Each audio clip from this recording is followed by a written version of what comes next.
Okay, pag-usapan natin ang isang bagay na siguradong laging nasa isip ng bawat magulang, ang kinabukasan ng ating mga anak. Specifically, may isang napakagandang paraan dito sa Canada para masiguro may pondo sila para sa kanilang edukasyon. Alam nyo, habang pinapanood nyong naglalaro ang anak nyo, pumasok na ba sa isip nyo yung tanong na, paano ko kaya pag-aaralin to? Naku kung oo, hindi po kayo nag-iisa. Yan yung stress na halos lahat ng magulang ay nararamdaman.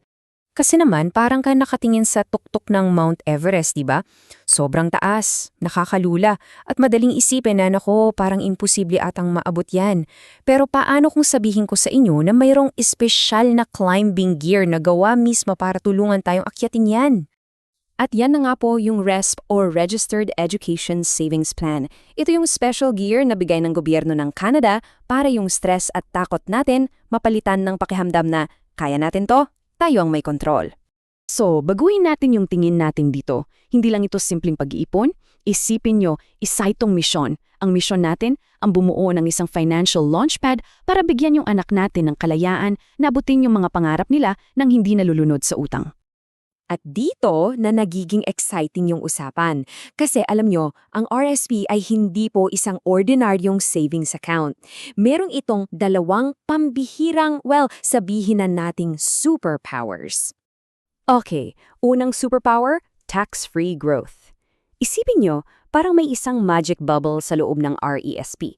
Lahat ng pera sa loob, yung hulog nyo, yung bigay ng gobyerno, at yung kinikita ng investments, lumalago lahat yan ng hindi nababawasan ng buwis taon-taon. At ito pa ang aastig na diskarte. Kapag kukunin na yung pera, yung tubo ay sa pangalan ng estudyante itatax. At dahil halos wala namang income ang mga estudyante, halos wala rin silang babayarang buwis. Ang talino, 'di ba? Ngayon, yung pangalawang superpower, at ito, paborito ko to. Libreng pera. Tama, libreng pera. Tinatawag itong Canada Education Savings Grant o CESG. At napakasimple lang kung paano ito gumagana. Sa bawat pisong ihuhulog mo, magdadagdag ang gobyerno ng 20%. So kung naghulog ka ng 2,500, bibigyan ka nila ng 500. Boom! Agad-agad, may 20% return on investment ka na. Gusto kong itatak nyo sa isip nyo ang numerong ito. $7,200. Yan po ang maximum na halaga ng libreng pera na ibibigay ng federal government para sa bawat isang anak ninyo. Pera yan na nakalatag lang sa mesa, naghihintay na kunin natin. At teka, akala nyo tapos na? Meron pa. Mayroon pang mga grants na, ito ang maganda, hindi nyo kailangan lagyan ng sarili ninyong pera. Para sa mga pamilyang may mababang kita, nariyan ang Canada Learning Bond na aabot hanggang $2,000. At kung taga-BC kayo, may dagdag pa na $1,200. Uulitin ko ha, libreng pera ito na hindi kailangan ng katapat na hulog mula sa inyo. Okay, sandali. Kailangan nating maging seryoso dito for a moment. Mayroon akong isang napakahalagang babala. Pakinggan niyo po ito, please. Hindi lahat ng RSP ay pare-pareho. At yung pagpili ng tamang klase ng plano, naku, sobrang critical niyan. May dalawang pangunahing klase kasi yan.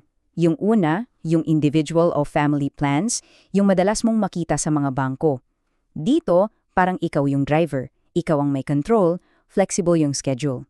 Yung pangalawa naman, yung group plans, kung saan pinagsama-sama yung pera ng maraming pamilya. At tulad ng nakikita nyo, malaki talagang ang pagkakaiba nila sa control, sa fees, at lalo na sa risk. Pakinggan nyo to. Ito yung sinabi ng isang magulang tungkol sa experience niya sa isang group plan. Sabi niya, sa mga unang taon, yung pera ko hindi naman lumalago para sa anak ko. Tumidiretso lang sa bulsa ng kumpanya. Dahil yan sa mataas na fees. At ang pinaka nakakatakot, sabi niya, kapag nakalimot ka lang ng isang hulog, pwede mong ikapahamak yun. Pwedeng mawala lahat. Grabe! Okay, harapin na natin yung ahas sa kwarto, di ba? Yung pinakamalaking takot ng lahat. Ito yung numero unong dahilan kung bakit maraming nag-aalangan na magsimula. Paano kung hindi mag-aaral yung anak ko? Paano kung sabihin niya, ayoko mag-college, sayang lang ba lahat ng ipon ko? Gusto kong maging sobrang linaw dito. Ang sagot ay isang malaking hindi. Hinding-hindi po mawawala ang pera ninyo. Yung pera na galing sa sarili ninyong bulsa ay laging sa inyo. Ligtas yan. Sa totoo lang, ang daming safety nets, ang daming golden escape hatches na nakalatag para sa'yo. Pwede mong iwanang bukas yung account for up to 36 years. Kung may iba kang anak, pwede mong ilipat sa kanila yung plano. Pwede ka ring mag-roll over ng hanggang $50,000 ng tubo papunta sa RSSP mo. At higit sa lahat, yung sarili mong contribution, makukuha mo yan pabalik, anumang oras, 100%, at walang buwis. So, paano naman kapag gagamitin na para sa pag-aaral? Simple lang. Isipin nyo, may dalawang timba ng pera. Yung unang timba, yung PSE payment, yan yung sarili ninyong contribution. Babalik yan sa inyo, tax-free. Yung pangalawang timba, yung EAP payment, yan yung grants ng gobyerno at yung tubo. Yan yung itatak sa pangalan ng anak nyo. Kaya napakababa o kadalasan, wala talagang tax. Napaka-efficient na sistema.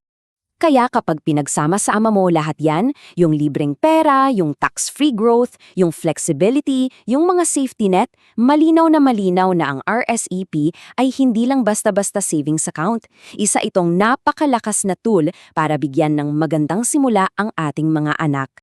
Siyempre, iba-iba ang sitwasyon ng bawat pamilya. Iba ang pangangailangan nyo sa kapitbahay nyo.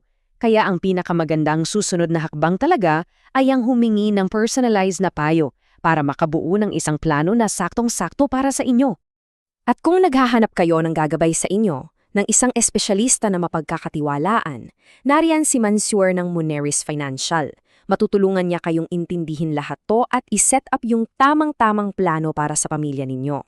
Nandito sa screen yung impormasyon niya, ang cell number niya ay 778-898-3202, yung email na ma'am ay mansour@moneris.com at pwede nyo rin bisitahin yung website nila sa moneris.com.